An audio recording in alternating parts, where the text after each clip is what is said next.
it's really a poignant moment for me because I love pets, and I'm fixing to leave the board and ride off into the sunset. So it's been a pleasure working with all of you. You know what? You're in for a really, really nice experience tonight, a real treat.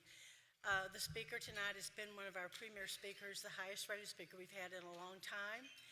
And we invited him back because he made a difference to you and because he makes a difference to Rotary. And I hope you're going to enjoy listening to him. He's had an entertainment career for over 45 years. He went to university, he went to West Texas A&M University. He's a native Texan. I heard that. I knew I'd hear that. He has been a songwriter, an artist, television and recording artist, television and motion picture personality. He currently lives outside of Fort Worth on a ranch. He's very involved with many things, including horse-related activities. Red has also been honored with the Texas Cowboy Hall of Fame. He's also received the prestigious Spirit of Texas Award, and the state legislature named him the official cowboy poet of Texas in April of 1991. He has had a lot of influence on a lot of people. He's touched our heart with his songs, and I want you to hear what he has to say. He loves Rotary. And so I want you to join me in welcoming the great American storyteller, Red Steagall.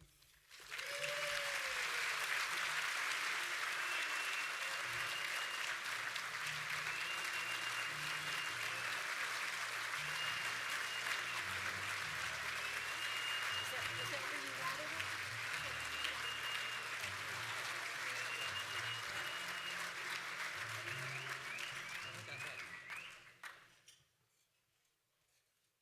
I thought there was a microphone up here for me.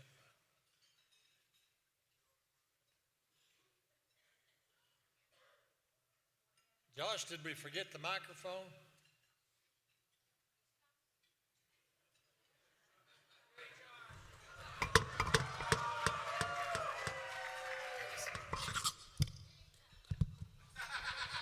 I'm blind.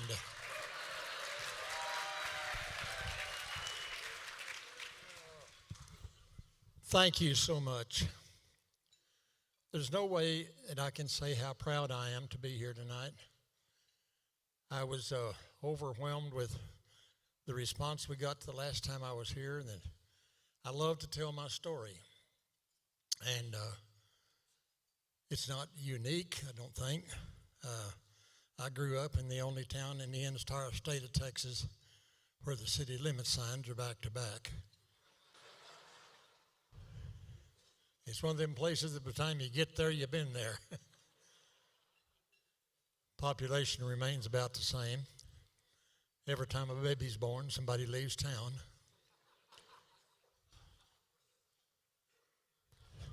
You're going to have to explain that to them, girls. They ain't getting it. But we had one road in and one road out of Sanford, Texas, the same one. And right downtown, it made a curve.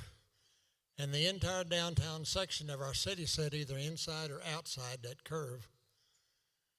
And on the inside of the curve was a one-pump Phillips service station. Brian Robertson built it out of wood left over from the Ark.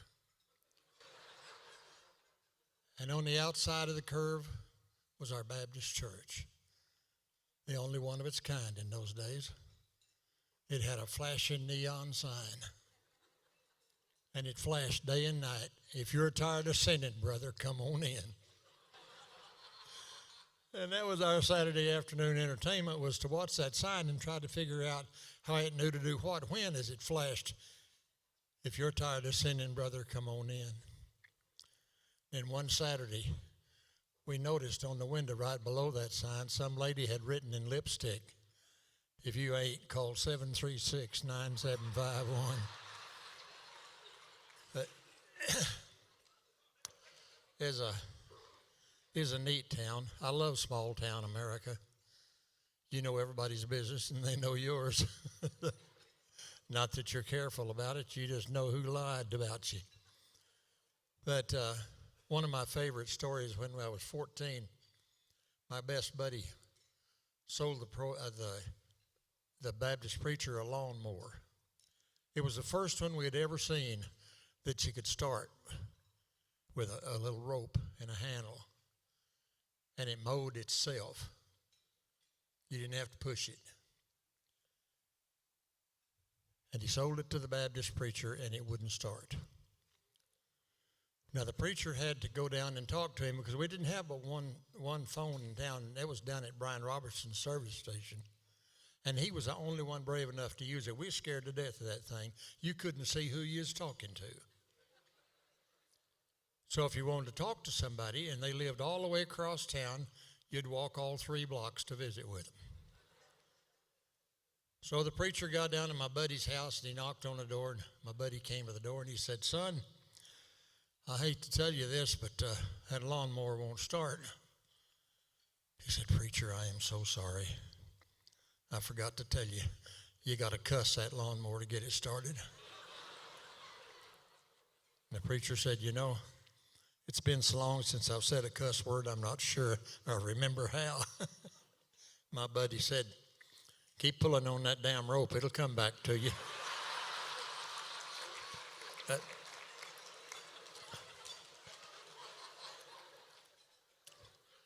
I thought it was really nice that Josh played my favorite song when I walked up here.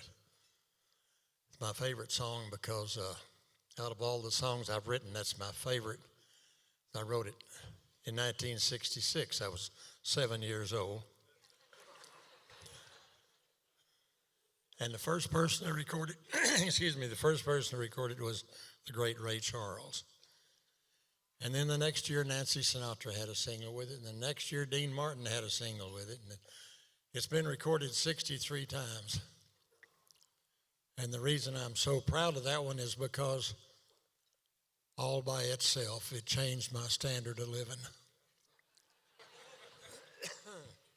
Changed it almost as drastically in one direction as my ex-wife changed it in the other. And in those days, it took us from a 49 Ford pickup that was paid for to a 53 Cadillac. We ain't got but 6 payments left. But that one paid off the ranch and bought 2 lots on the golf course. The world of country music has been awfully nice to me. It's allowed me to travel all over the world, meet people in all walks of life. And I love doing things like this because I have so much appreciation for what you do, what you continue to do. Not long ago, I was getting some work done on my hips, and I was at a place where they were doing physical therapy, and my instructor there was a young lady in her early 20s. And so I got ready for her to work on me, and she looked at me and she said, "Well, what'd you do to your shoulder? The bull get you down?" She thought she was being smart, and I said, "No, I had polio." She said, "What's polio?" And I thought, my goodness, what a great job we've done. A 23-year-old girl in the medical business doesn't know what polio is. I was overwhelmed with that and realized that as Americans and as people who care, we can accomplish just about anything we want to try to conquer. I was 15. I was a junior in high school, and I'd left in on an all-state football team, and that was my big deal, play for the Phillips Blackhawks. And I'd been up in Iowa on my uncle's farm, and we got home late one night, and the next morning we started 2-a-days, and it was hot. It was still in the summertime. And the morning before the first game, I woke up with just horrible pain and horrible headache and tremendous fever. And not very many people in Sanford, Texas knew what polio was all about in those days, but the superintendent's wife had recovered from it, So in the middle of the night, Mother walked down to her house and woke her up, and she came up, looked at me, and she said, yeah, I believe he's got polio. So I was the first patient at the North Plains Hospital in Borger. I'd never seen a polio patient before. So I stayed there until the fever was gone, and they turned me loose to go to school. So my aunt came and got me because my mother was in the hospital, and my little brother was born 6 days later, cesarean, and that was a big deal in those days, 1954. And so Mother couldn't do anything for me, so my aunt came and got me, said, where do you want to go? And I said, I want to go to the field house. I need to get ready for the next game. I couldn't hardly walk, and my left arm I was already losing the strength in my shoulder and my hand. But I went out there, and the team was on the field, and I dressed out, put my uniform on, and ran about 10 yards and passed out. 2 coaches came and got me, and every day for 2 weeks they came and got me in study hall and put me in the whirlpool. And they saved me because I would have been bent double if they hadn't done that. That's how little we knew about polio. So in a couple of weeks, they sent me down to Plainview to the foremost polio clinic in the country at that time. And they didn't have a place for me. They didn't have a room. They didn't have a bed. They put me on a gurney and rolled me in the iron lung ward. And there were 14 kids in those iron lungs. And I laid there and listened to them 24 hours a day. Not long ago, I was out at Fort Concho and San Angelo. And if you go back in that old commissary and the old hospital, there's an old iron lung in the corner. And when I saw it, I nearly passed out. It was so emotional to think about it even. And some of those kids got out of those iron lungs and some of them didn't. But I was losing my left arm, and I lay there in that bed, stared at the ceiling, and I said, Lord, if you'll get me out of this, I will never complain about it. And I can honestly say that I have never had the idea, why me, or that I'm feeling sorry for myself, because that's the hand he gave me. It's the only one I'm dealt, and I have spent a lifetime learning how to make adjustments.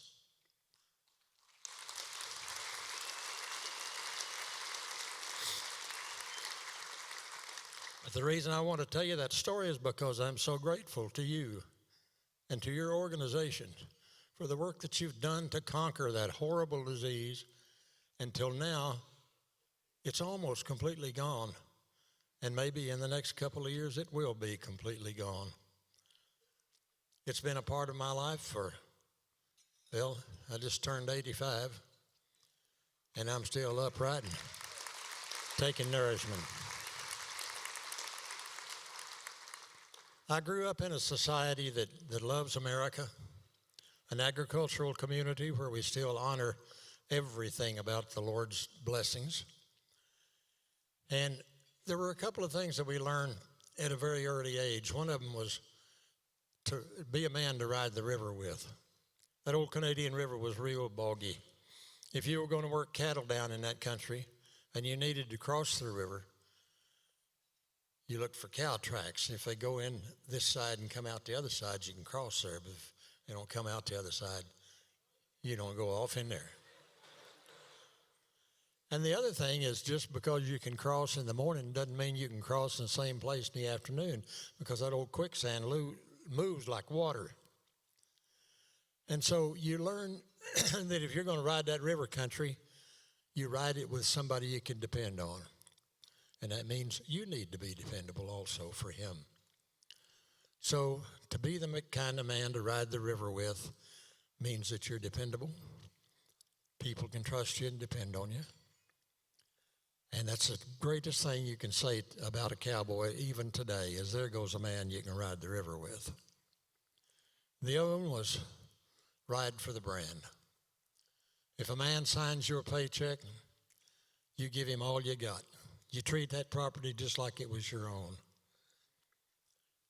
That I never got over that. I never quit thinking about it. So years ago, I went out to the Wagner Ranch with my good friend Don Malone, and we were staying at the old lodge that Mr. Wagner built to, entertain his buddies from Fort Worth in. And the Cowboys came out on Saturday night to partake of our free whiskey and sandwiches. And I got to listen to them talking. They were saying the brand this, the brand that. And I thought, they really ride for the brand. That's what that really means. Jimmy Patterson was a wagon boss. And he said, those are our cattle. He'd had a little whiskey, but I thought he was very profound.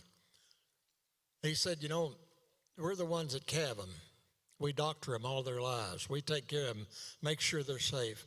We send them to town. Those are our cattle. Family gets the money, but those are our cattle. And I thought, what a wonderful way to say I ride for the brand. And I looked over by the fireplace, set a man in a cane bottom chair that had been in that camp for 41 years by himself. And if anybody ever rode for the brand, Paul Whitley rode for the Wagner brand. And I got up and walked out in front of that old lodge. It was a cold December night and on the edge of a bluff. And I wrote this poem in honor of Paul Whitley.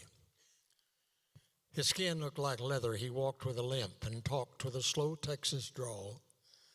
His knuckles were knotted and his right thumb was gone. Said a stud bit it off late last fall, but hell, we knew he was lying. We'd watched him dally it up. But it ain't healthy to call him a liar.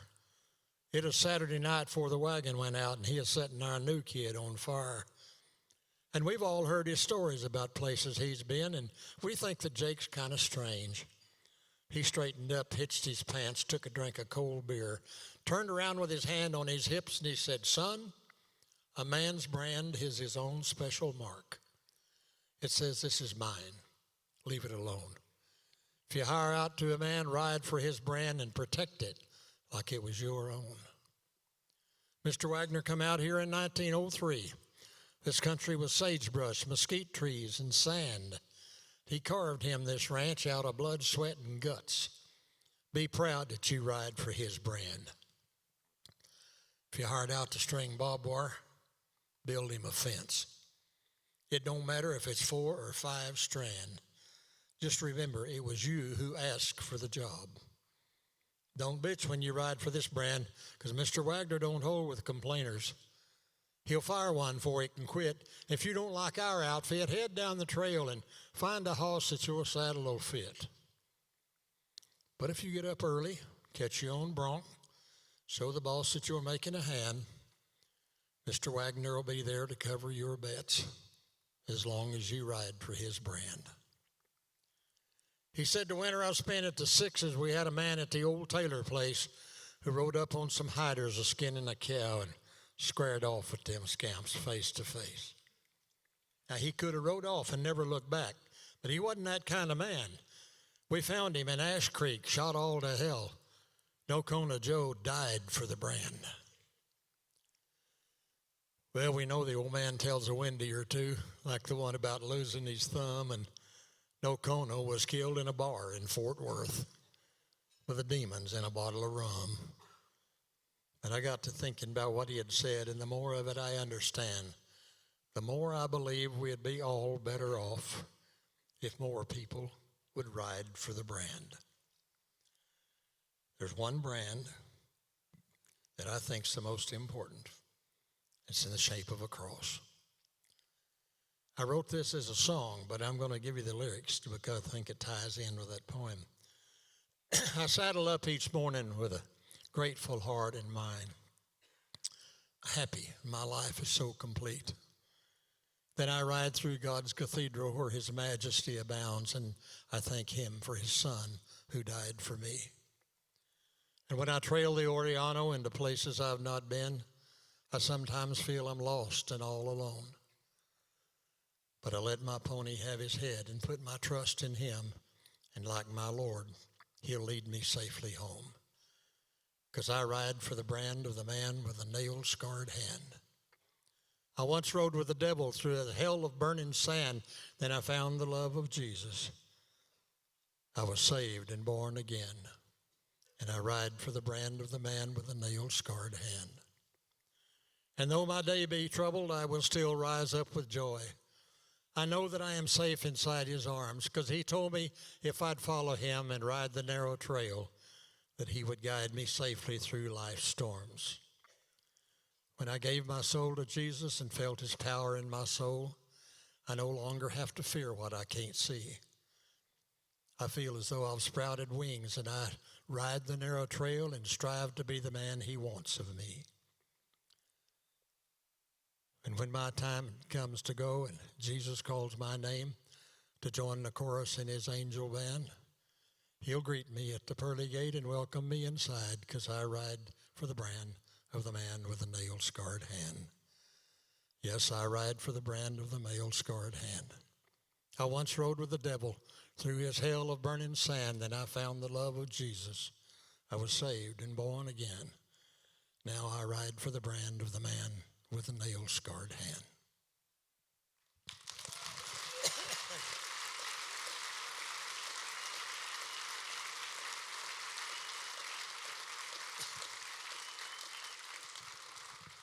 Thank you.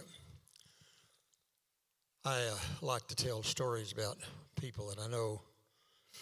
I got a friend out close to the New Mexico line who hates to go to town worse than a possum hates a hoe handle. And one day his wife said, you know, I have committed to our only daughter to take our only grandson with us to town today, and I can't watch out for the kid and do the grocery shopping. You got to go with me. So he reluctantly went with her. They get there, and he wants to go in the drugstore. He needs to get some stuff while she's in the grocery store. So the kid says, I want one of those. And he said, you can't have one of those. The kid lays down on the floor and starts kicking and screaming and carrying on. And he said, William, just cool it. This is a temporary thing. We're not going to be here long. Just cool it. In a minute, the kid said, I want one of those. And he said, you can't have one of those. The kid lays back down on the floor, kicking and screaming. And he said, William, control yourself. We're not going to be here but just a little while. The kid gets up and runs his arm inside the shelf and walks the full length of the shelf and pulls everything off in the aisle. And he said, William, control yourself. Just remember, it's a temporary deal. We're not going to be here but just a little while. He goes out in the parking lot, and a lady comes up to him, and she said, Mister, I couldn't help but notice how you treated that child with dignity and self-respect. William is a very lucky boy to have you for a grandfather. Said, lady, I'm William.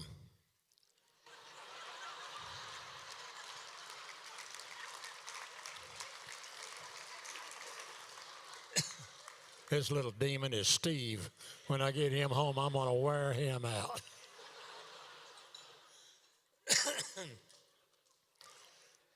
We're the luckiest people on the face of this earth. We get to call this great land, America, our home.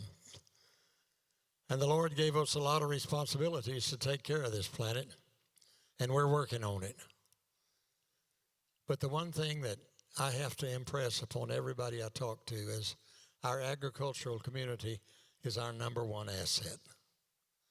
Because it doesn't make any difference how vast our armed forces are, how fast our technology is, how tall our buildings are, how comfortable our homes are, and how fast them trucks will run. If we can't feed ourselves, none of the rest of that matters. So I always like to think about every once in a while you're going to need an attorney. Every once in a while you're going to need a doctor. But 3 times a day, 7 days a week, you need a farmer and a rancher.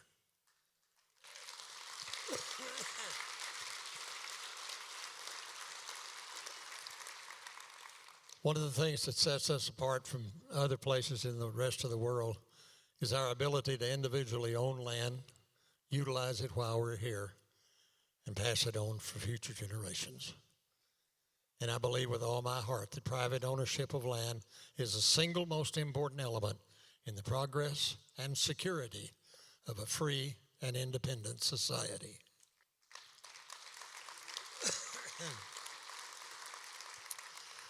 I've kicked up the hidden mesquite roots and rocks from the place where I spread out my bed. And I'm laying here looking at a sky full of stars with my hands folded up beneath my head. And tonight there's a terrible pain in my heart, like a knife that cuts jagged and deep. This evening the windmiller brought me the word that my granddaddy died in his sleep. So I saddled my gray horse and rode out to a hill where when I was a youngster of 9, my grandfather said to me, "Son, this is ours. It's yours, your daddy's, and mine." He said my granddaddy settled here after the war, and New Tank's where his house used to be. He wanted to cowboy and live in the West, come to Texas from East Tennessee, and the Longhorn were wild as a deer in them breaks. With a long rope, he caught him a few, and with the money he made from trailing them north, he proved up this homestead for you. When the railroad got closer, they built the first fence where the river runs through the east side. Then when I was a button, they built these corrals, and that winter my granddaddy died. He said my father took over and bought up more range. With purebreds, he improved our stock, and windmills looked like they grew out of the ground. Then that land got as hard as a rock. And during that dust bowl we barely hung on. The wind tried to blow us away, but it seemed that the Lord took a liking to us. He kept turning up ways we could stay. As my father grew older, he gave me more rain. We'd paid for most all of this land. By the time he went on, I was running more cows than your daddy was my right-hand man. His eyes got real cloudy. He took off in a trot, and I watched as he rode out of sight. And though I was a child, I knew I was special. And I'm feeling that same way tonight, because not many years later, my daddy was killed on a ship in the South China Sea. And for 20-odd years now, we've made this ranch work. 2 cowboys, my granddad and me. And now that he's gone, things are certain to change. I reckon that's how it should be, but 5 generations have called this ranch home, and I promise it won't end with me, because I've got a little one home in a crib. When he's old enough that he'll understand, from the top of this hill, I'll show him his ranch, because like me, he was born to this land. We're all born to this land, and it's up to every single one of us individually to keep it alive and safe and healthy for future generations, because this is the grandest land on the face of this earth. We call her America.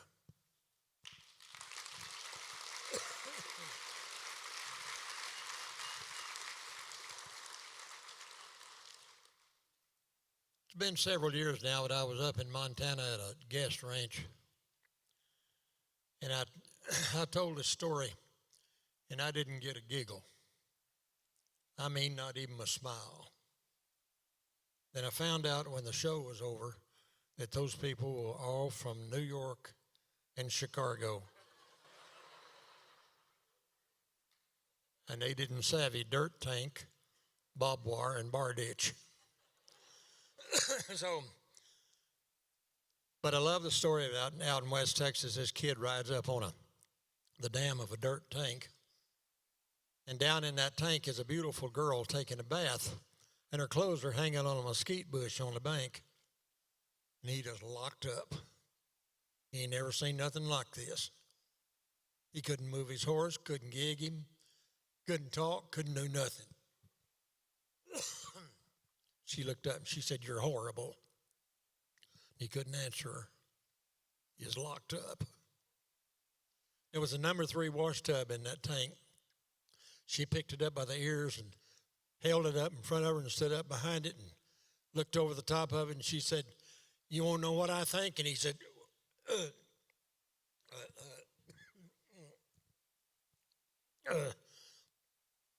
"What do you think?"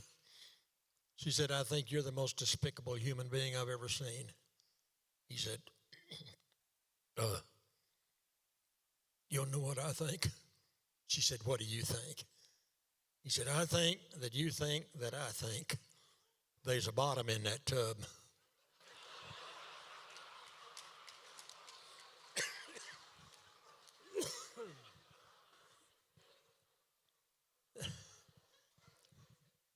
Oh, thank you, darling.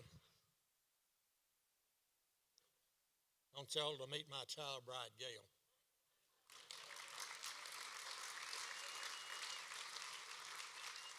I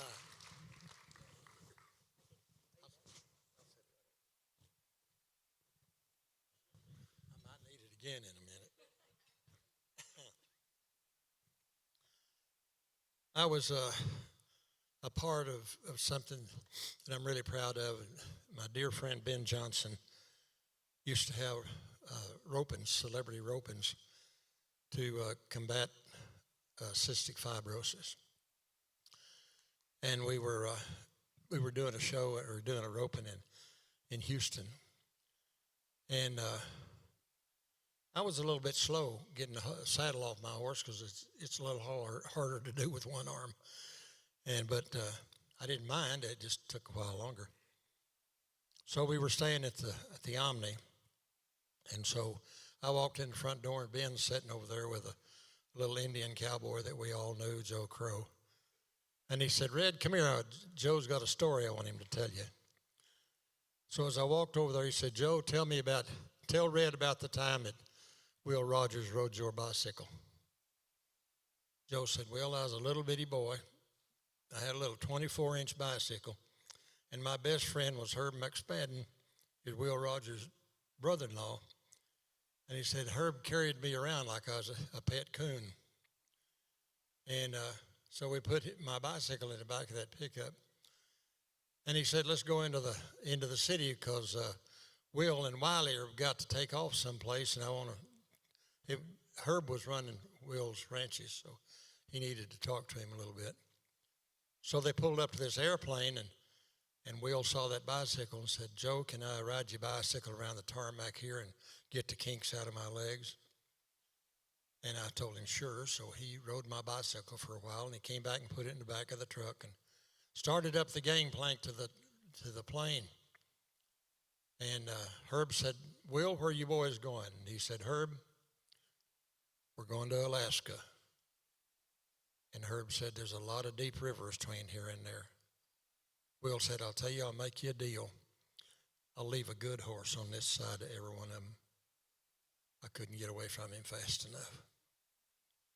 I stood by the fountain as they brought him out, a lost, lonely look on his face. I ain't never seen him in nothing but boots, and the wheelchair sure seemed out of place. It took him a while to recall who I am, and confusion broke into a grin. It was though we were saddled up, ready to ride the hackberry pasture again. He laughed as he said, I remember the time that yeller bronc swallowed his head and pitched you so high that you turned over twice. Me and Benny Bob swore you was dead. He looked up at me and said, how is old Ben? I lied and said he's doing fine. No need to remind him his brother was gone. Ben died back in 79. For most of an hour, we rode at a trot. We branded and shaped up the steers, drank gallons of coffee, ate sourdough bread, and cowboyed for 51 years. I thought he was an old man when I was a kid. At a time when I needed a friend, he took me to raise and taught me all that I know about horses and cattle and men. See, my daddy had died, and I needed a job, and I was big for a kid of 15. So they put me to work on the 4-6 ranch. I was dumb as a gourd and as green. We was looking for strays in the Wichita breaks. It was me and John Gaither and him. I'd lost sight of John. I was looking around, kind of daydreaming there on the rim, and rode up on some cattle hid out in the brush. The 2-year-old steer come by me, throwed a 9 in his tail, and cut a new trail right out through them salt cedar trees. Well, I let out behind him, giving her hell. His colt I was riding was green, but I thought to myself, he ain't getting away. This roan is a running machine. We was going full bore when we got to the bank. Stream wasn't wide as my hat. I almost pulled up. And I thought, what the hell, I've jumped rivers wider than that. Well, I bogged that old pony plumb up to his gut. He was wallering and thrashing around and going down deeper with each desperate lunge, and me praying he'd find solid ground. And just at the moment that I heard his voice, a rope appeared right by the roan. Get out of that cack and hang on to my line. The colt will get out on his own. Crossed that old river many a time and found me a bog once or twice. But I still remember a 30-foot rope and a good cowboy piece of advice. When you ride that river, son, make sure your horse is gentle and seasoned as well, because only the good ones will get you across. That quicksand goes clean down to hell. I got up to leave and he reached for my hand. He said, son, sure glad you dropped by. If you see old Ben, have him saddle my horse. I hate sitting waiting to die. His voice started cracking. He swallowed and said, I'm nearing the end of my ride. But if I cross the river before you get there, I'll leave a good horse on this side. When we leave the bounds of this earth, we leave the horses we rode. We leave the things that were most important to us. And the most important thing to us should be the most important things we leave for the ones we leave behind. The greatest thing I have ever heard in my life is what Maya Angelou said. She said, people will forget what you do. People will forget what you say. But they will never forget how you make them feel. Kindness is the easiest thing in the world to do and is the most effective. Well, that's what you do every day in your campaign to completely eliminate polio and all of the other social things that you do in your communities. You're being kind to your fellow man, and I applaud you for that. I spent 5 summers on my uncle's farm up in northwestern Iowa. And I know without a shadow of a doubt that I learned more in those 5 summers than I have in the rest of my life put together. The most important lesson I learned took place one morning. We were going to a field about 1.5 miles from headquarters. And as we're going down the highway, my uncle looked out his side of the pickup and kind of to himself said, I'd give anything in the world if Mr. Cornwall would have those boys plow those rows straight. I looked over on his side, and all I could see was the next stalk as we drove down the road.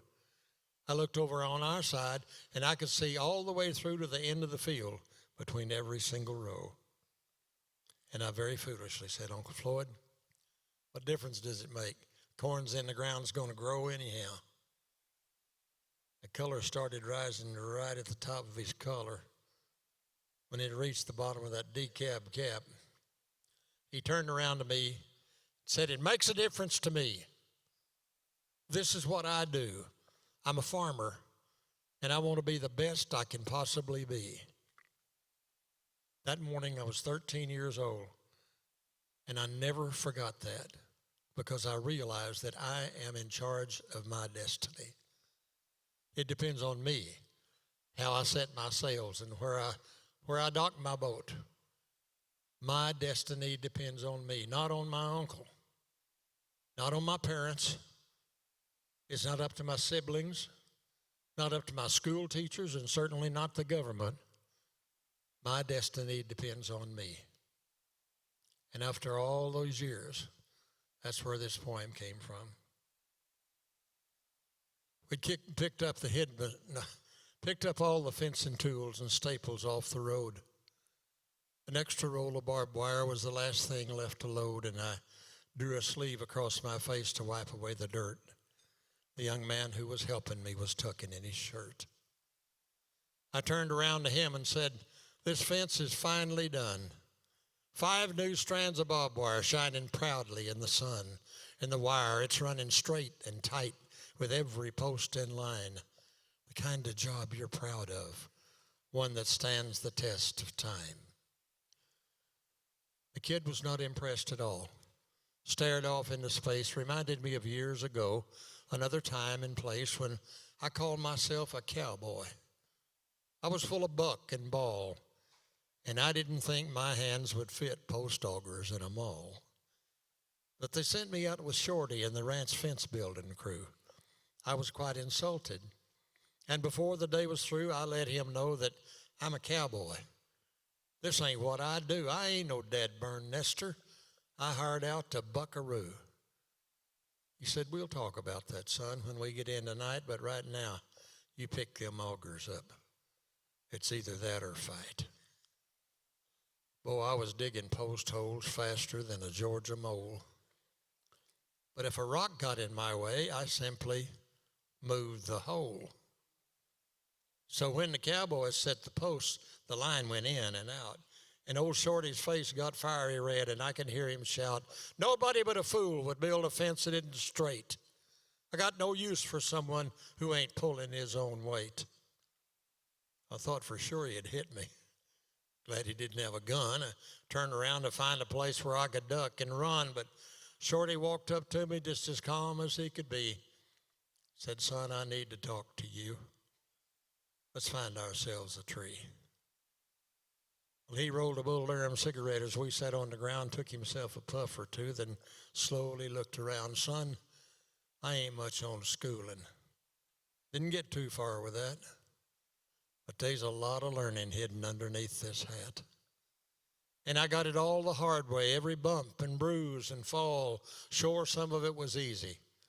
Son, most weren't fun at all. But one thing that I always got from every job I've done is do the best I can each day and try to make it fun. I know that busting through them rocks ain't what you like to do, but getting mad, you've made it tough on me and all the crew. Sure, you hired out the cowboy.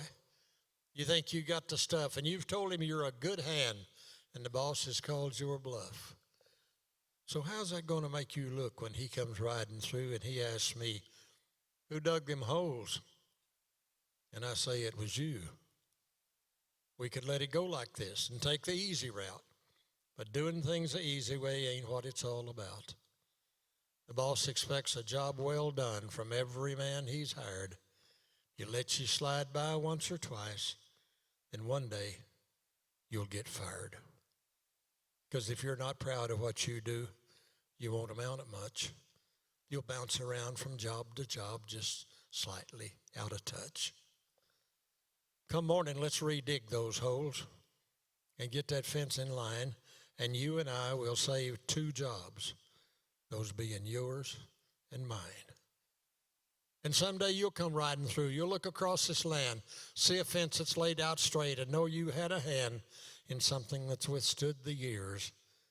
And then proud and free from guilt, you'll smile and say, boys, that's the fence that me and Shorty built. I did that one night in Gering, Nebraska, and I went back to the front of the Coliseum, and this big guy came up to me, and I mean, he was big. He said, boy, if I had a gun, I'd blow you away. I said, why would you want to do that? I don't even know your wife.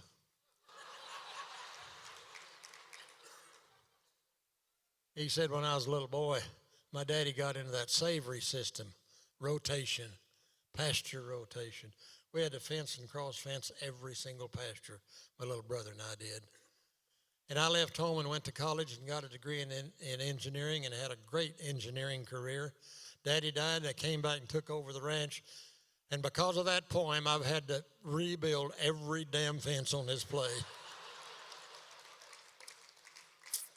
Boy, you couldn't pay me a bigger compliment.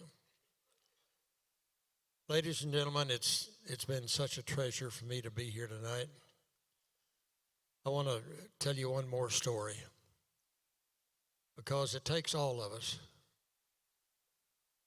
and our future depends on every one of us individually. Every one of us has our own story. Every one of us has our own direction, and it's uniquely ours. Let's protect it, make sure we do the best job we can possibly be. Where I grew up, we still measure rain by the distance between the drops. Half-inch rain doesn't do you any good at all. And if you get a 1/16 of an inch rain, the only way you know you got it is because it leaves little mud puddles on the hood of your pickup truck. That's the only way you know. So when we don't get in a normal year, we don't get enough rain to wash the rubber and the oil off the asphalt. So when we do get a good shower, it gets slicker than the dickens. And I love the story of the young man going from Dallas to Lubbock in a little old bitty low slung car, a little convertible, a little red convertible. And he gets off there in Dickens County, and he slips off in the bar ditch and hits rain squall and loses control of it and buries that little car plumb up to the axles. Now, he's been with his granddaddy over in East Texas when they'd get bogged down in that old black gumbo, and they'd put it and drive and gun it and then jam it and reverse and gun it and put it and drive and gun it and work themselves out of the mud. It didn't work for him. He just went deeper. He had a blanket in the back seat, so he put that behind the back wheels, put it in reverse and gunned it and just buried that blanket. He had one of those little fold-over Army surplus shovels in the trunk. He got that out, got down on his hands and knees in front of the car, dug out in front of the front wheels and got in there and put it in drive, gunned it, and just went down deeper. He's desperate. And he looks over across the highway about a quarter of a mile out in the pasture, and he sees a light in a window. So he went across that highway and through that bar ditch and over that barbed wire fence and tromping along there in that muddy pasture with a tremendous amount of apprehension because he has no earthly idea what kind of reception he's going to get at 2 o'clock in the morning. He goes up on the porch and knocks on the door, and this guy comes to the door in true West Texas style with a great big smile on his face and a loaded 12-gauge shotgun in his hand. He said, "Son, you having some trouble?" And he said, "Yes, sir. I got my little car stuck in the bar ditch on the other side of the highway, and I can't get it out. Can you help me?" And he said, "Yes, I can help you. But you're going to have to give me a couple of minutes to hook up old buddy." So in a couple of minutes, he comes out of the barn with this big Clydesdale in full harness, dragging a chain. They go down the lane and across the highway, and they hook that chain up to the front of that car. This old boy takes the reins, and he says, "Pull, Polly."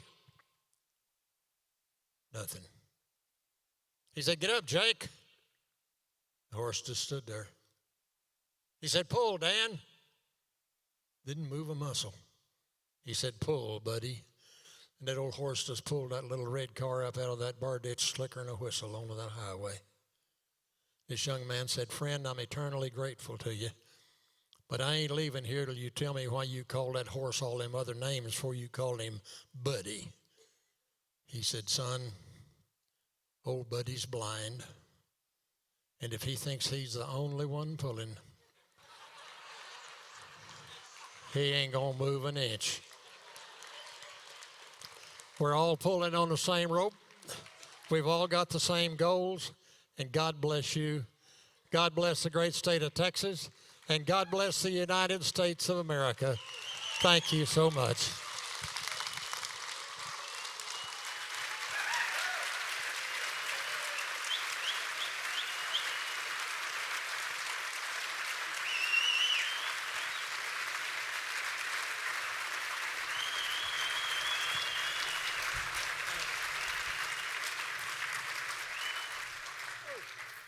I was hoping you'd stay up here for just a few moments. I just want to let you know that I'm not ever going to forget the way you made me feel tonight. Thank you for your spirituality, your humor, your patriotism. It's so wonderful to see. And can I just have a hug?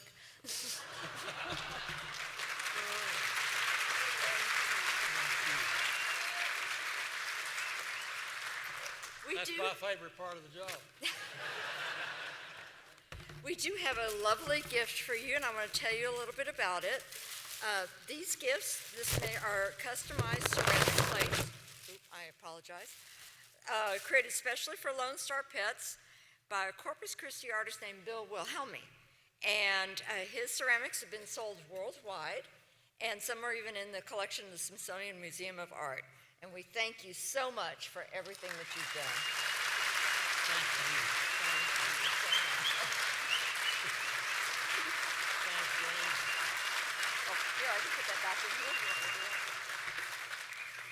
There we go. You want me to bring it down to you in a minute? Okay. All right, guys.